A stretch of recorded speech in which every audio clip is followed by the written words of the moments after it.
Okay, so first Hugo mentioned that longevity for lower wage workers has not increased as much as for high wage workers.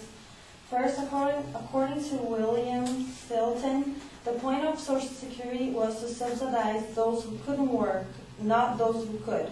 The program's founding document said it would support old people who were dependent beyond the productive period and without means of self-support. In 1935, that described people around the age of 65.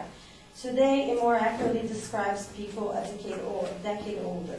The intuitive remedy is to raise the retirement age well beyond the measly increases currently scheduled.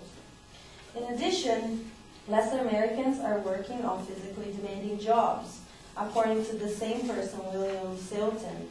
The second objection is that some jobs are too strenuous for a 65-year-old, but American jobs have become far less strenuous since 1935.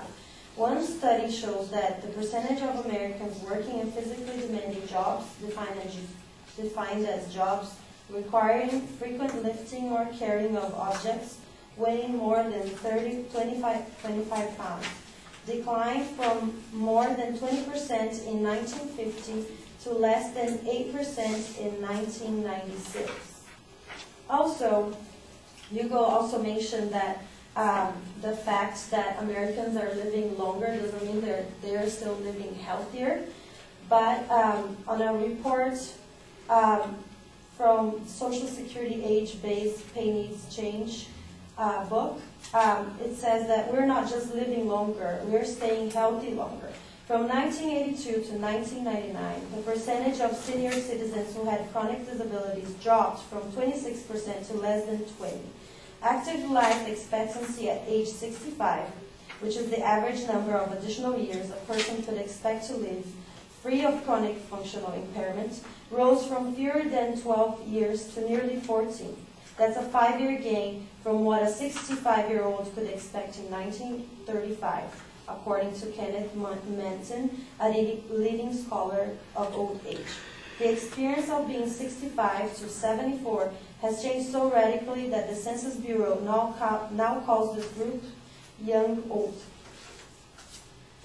Thirdly, Hugo lastly mentioned that raising the retirement age does not solve government deficits. First, according to Work Until You Drop in the article at The Economist, from an economic point of view, getting people to work for a few more years would solve many of the problems associated with aging populations. By carrying on, those workers will not only save the public purse money by not drawing a pension, but will also continue to pay taxes and Social Security contributions, so those extra years are doubly valuable. In addition, on an article at USA Today in 2010, raising the age for full benefits to 70 years old would solve as much as 2/3 of Social Security's long-term shortfall, depending on how quickly the increase is phased in. The current age for full benefits is already slowly rising to 67. In accordance with a law passed in 1983 that shored up Social Security for a generation, workers can also take early retirement at 62 with a reduction in benefits, and more than half do so. In addition, doing nothing is not an option. According to David John, Social Security is running a significant cash flow deficit for the first time in decades. Worse, its long-term financial picture is bleak.